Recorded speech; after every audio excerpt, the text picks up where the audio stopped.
All right, lesson 7 reflection. All right, let's think. I guess the thing that's freshest in my mind right now is the Brentwood Associates case study. Um, and so the Jim Sharp case study was the other one. I think that I really enjoyed the Brentwood case study I think the most this week.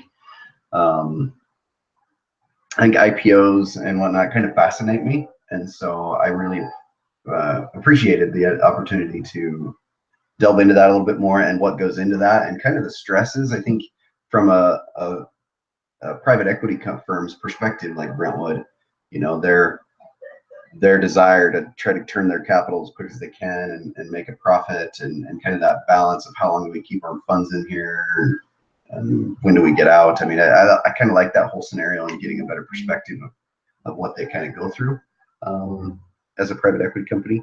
I don't know that I would ever, maybe I'll be at that point, but I don't think I'd ever be involved like actually in one of those firms, like a private equity firm.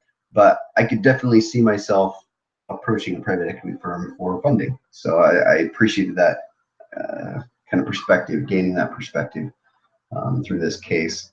I think, in my opinion, and this is maybe just the entrepreneur in me, um, I would have, I would recommend that they'd stick with the uh, the company and try to just they don't give away the momentum like they said in the case at the end of the case. Don't give that momentum away to somebody else by this desire to kind of get out of the deal that they're in early.